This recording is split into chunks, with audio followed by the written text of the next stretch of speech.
Chers téléspectateurs de Web Info Télévision, nous vous accueillons à suivre ce journal en sport. Pour commencer, la République démocratique du Congo voit son aventure à la Coupe d'Afrique des Nations s'arrêter en huitième de finale.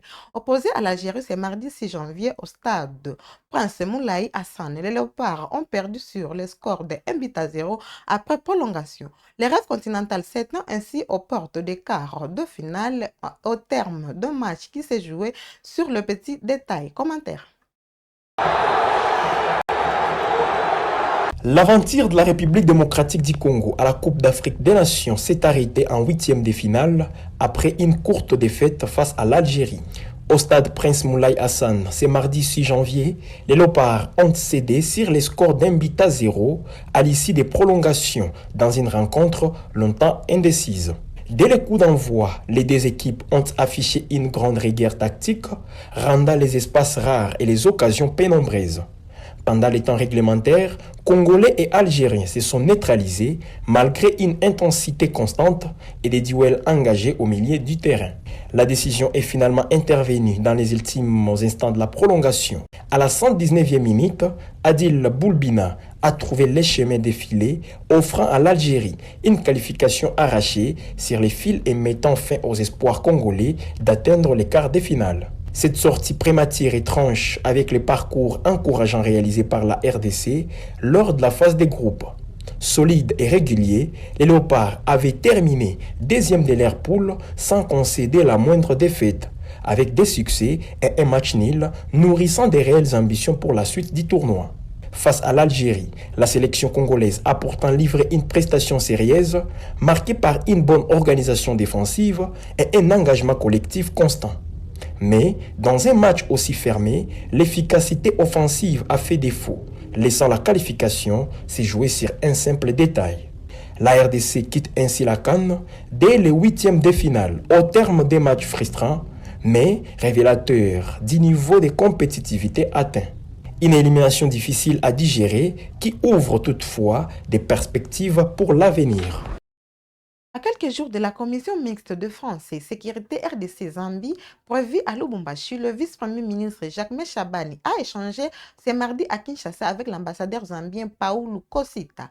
Selon les diplomates zambiens, les discussions ont porté sur la sécurisation transfrontalière, notamment sur l'axe Kolosi-Lubumbashi. Ces propos sont ici. Thank you so Merci much. beaucoup. Nous sommes venus comme l'ambassade de la République de Zambie pour un traité avec son Excellence, Monsieur le ministre de l'Intérieur, sur les issues mutuelles entre les deux pays. Sur l'agenda, nous avons parlé pour la commission mixte, la réunion qui va se tenir à Lubumbashi entre la Zambie et la RDC sur la défense et la sécurité. Deuxièmement, c'était l'issue pour les conducteurs de camions le long de l'axe de Lubumbashi à Kolwezi avec leurs préoccupations. Nous sommes satisfaits que Son Excellence, Monsieur le Ministre, nous a assuré qu'il va actuellement mettre les mesures pour aider les conducteurs de camions, pour sécuriser leur sécurité et aussi pour la défense pour le camion. Thank you. Merci beaucoup. À Kinshasa, toujours, le procès du lieutenant-général Yavirung Filemon entre dans une phase décisive. Ce mardi, devant la haute cour militaire, la défense de l'ancien commandant de la 3e zone de défense a soulevé plusieurs exceptions contestant la légalité de son arrestation, la compétence de la cour et la durée de sa détention préventive. Les arguments rejetés par le ministère public qui affirme la régularité de la procédure. Reportage.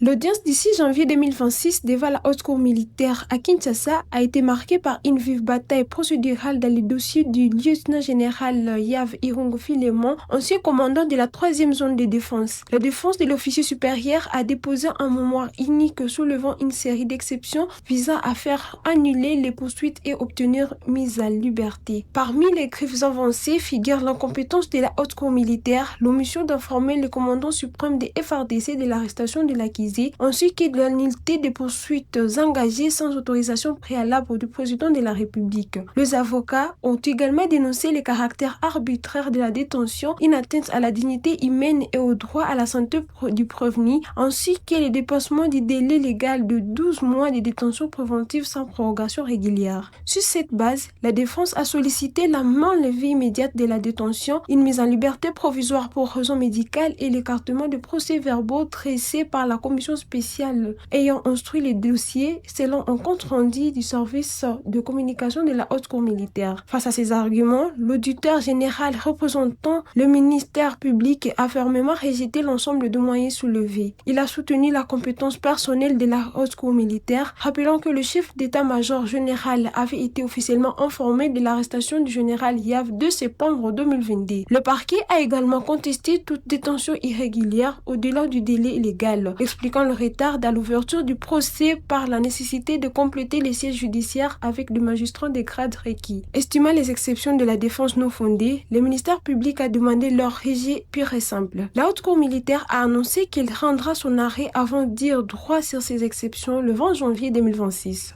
Au cours de la même audience, un autre prévenu, Thibaut Kochaourou Issa, chauffeur basé à Bukavu, a été identifié. Il est poursuivi pour avoir, en 2021, transporté des armes et munitions destinées au groupe armé Twirwaneho de Makanika, allié au RDF AFC 123 à Minembwe, c'est ordre présumé du général Yav Irung. Il est également reproché d'avoir participé à des réunions tenues à bord du bateau Emmanuel Cap, visant la balkanisation de la RDC et l'exploitation illicite des minéraux vers le Rwanda via la frontière des Ruzizi.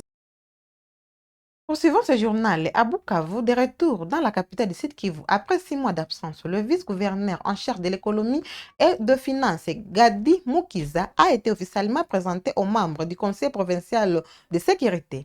Cette présentation est intervenue lors de la première réunion sécuritaire de l'année 2027 tenue hier mardi 6 janvier à Bukavu sous la présidence du gouverneur FC23 Patrick Boussoubouangui. Rapportage. C'était une première réunion de conseil de sécurité pour cette année, présidée par le gouverneur Patrick Boussoubouangui Chombo, ce 6 janvier 2026 dans la salle auditorium de la femme. Le vice-gouverneur en charge des questions financières et de développement, qui a été longtemps bloqué à Minembwe, a été officiellement présenté aux membres du conseil de sécurité.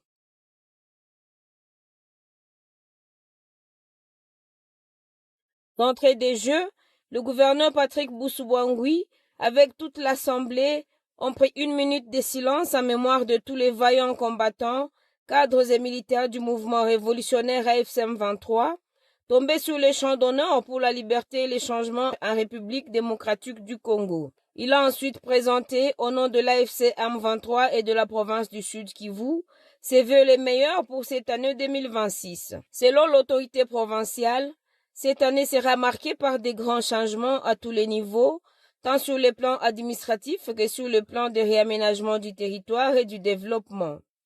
Il a appelé tous les cadres à être prêts à tout changement et à servir le mouvement révolutionnaire quels que soient les lieux et l'endroit. À côté de l'autorité provinciale, on remarque la présence du vice-gouverneur en charge des questions politiques et administratives, Dunia Masumbuko Bwenge-Dux, et celui des questions financières et de développement, Mukiza Gadinza Binesha, le maire de la ville de Bukavu, Muganza Wakandwa Ladis, et plusieurs cadres politico-militaires du mouvement révolutionnaire en province. Dans le cadre de la gouvernance des proximités prônée par le gouverneur du Nord Kivu, Bati Musanga Erasto, la coordination provinciale de mobilisation, sensibilisation et recrutement de l'AFC23 a tenu des échanges directs avec les habitants des quartiers Mugunga et Ndosho à Goma. Une rencontre axée sur l'écoute des préoccupations communautaires. Les détails dans ce reportage de la série de communication du gouvernement. Poursuivant la politique des proximités du gouverneur Bati Musanga Erasto, la coordination provinciale de mobilisation, sensibilisation et recrutement de l'AFC23 était ce mardi 6 janvier 2026 à la rencontre de la population de Mugunga et Ndosho dans la commune de Karisimbi. L'objectif principal était de s'imprégner des problèmes des habitants comme l'exige la gouvernance des proximités prônée par Bati Musanga Erasto, chef de l'exécutif provincial.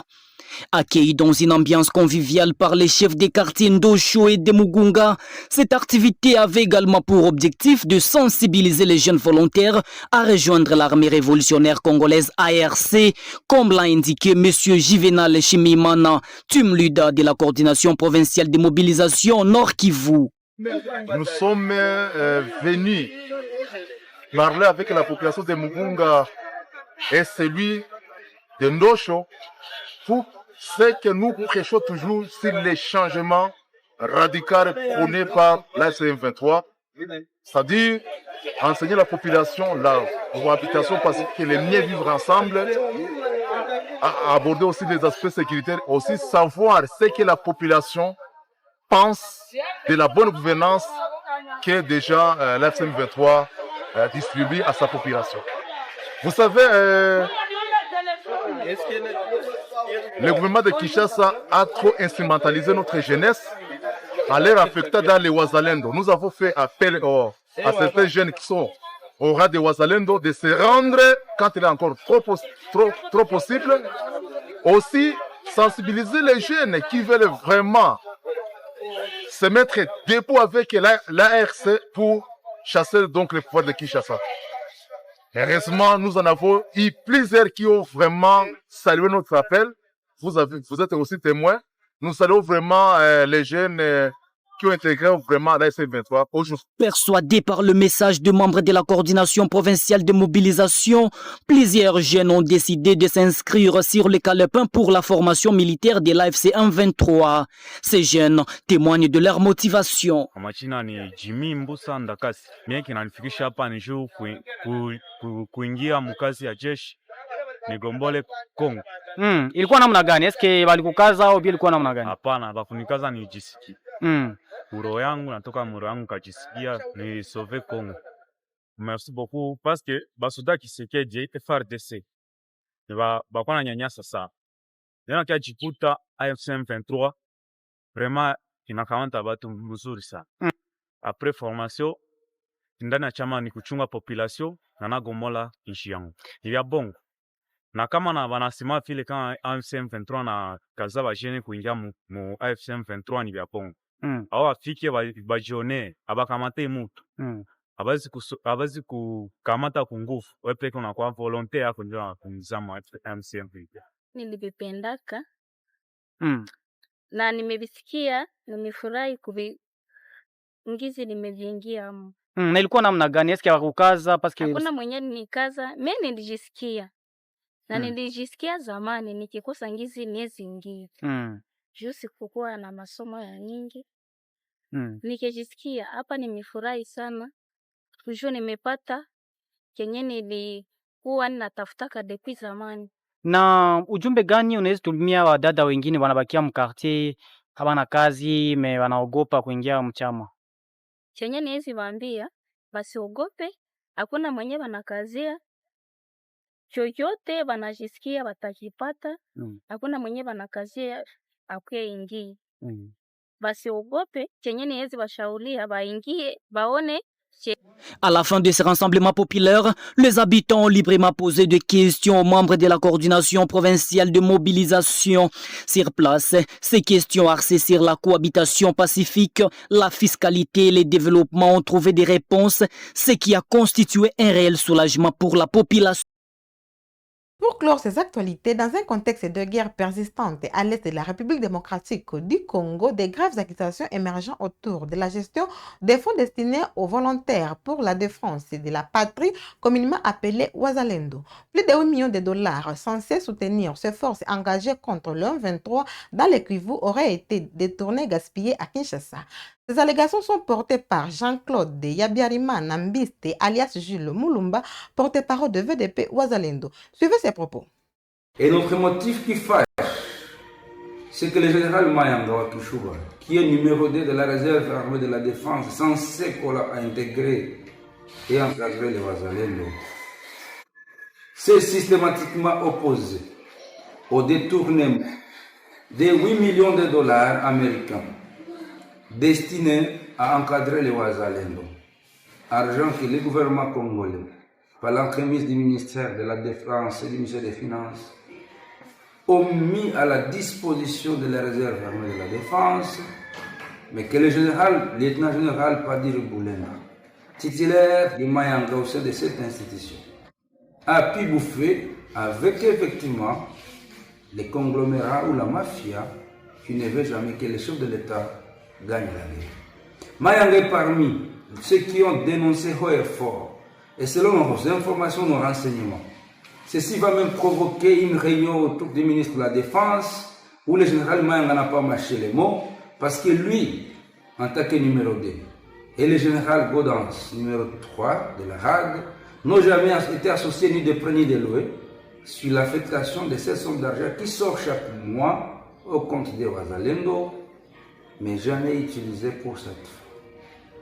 Cet argent étant distribué parmi la mafia orchestrée par Kabila dans les institutions ici, qu'il a pu diriger pendant 18 ans, plus 4% dans lesquels était chef d'état-major force terrestre, c'est aussi la cause la plus criante de l'arrestation arbitraire du général Mayanga. Merci encore une fois de plus, mesdames et messieurs. C'est par cet élément que nous clôturons ces actualités. N'oubliez pas de vous abonner, de cliquer sur la cloche de notification pour ne rien manquer sur votre chaîne Web Info Télévision. À la prochaine.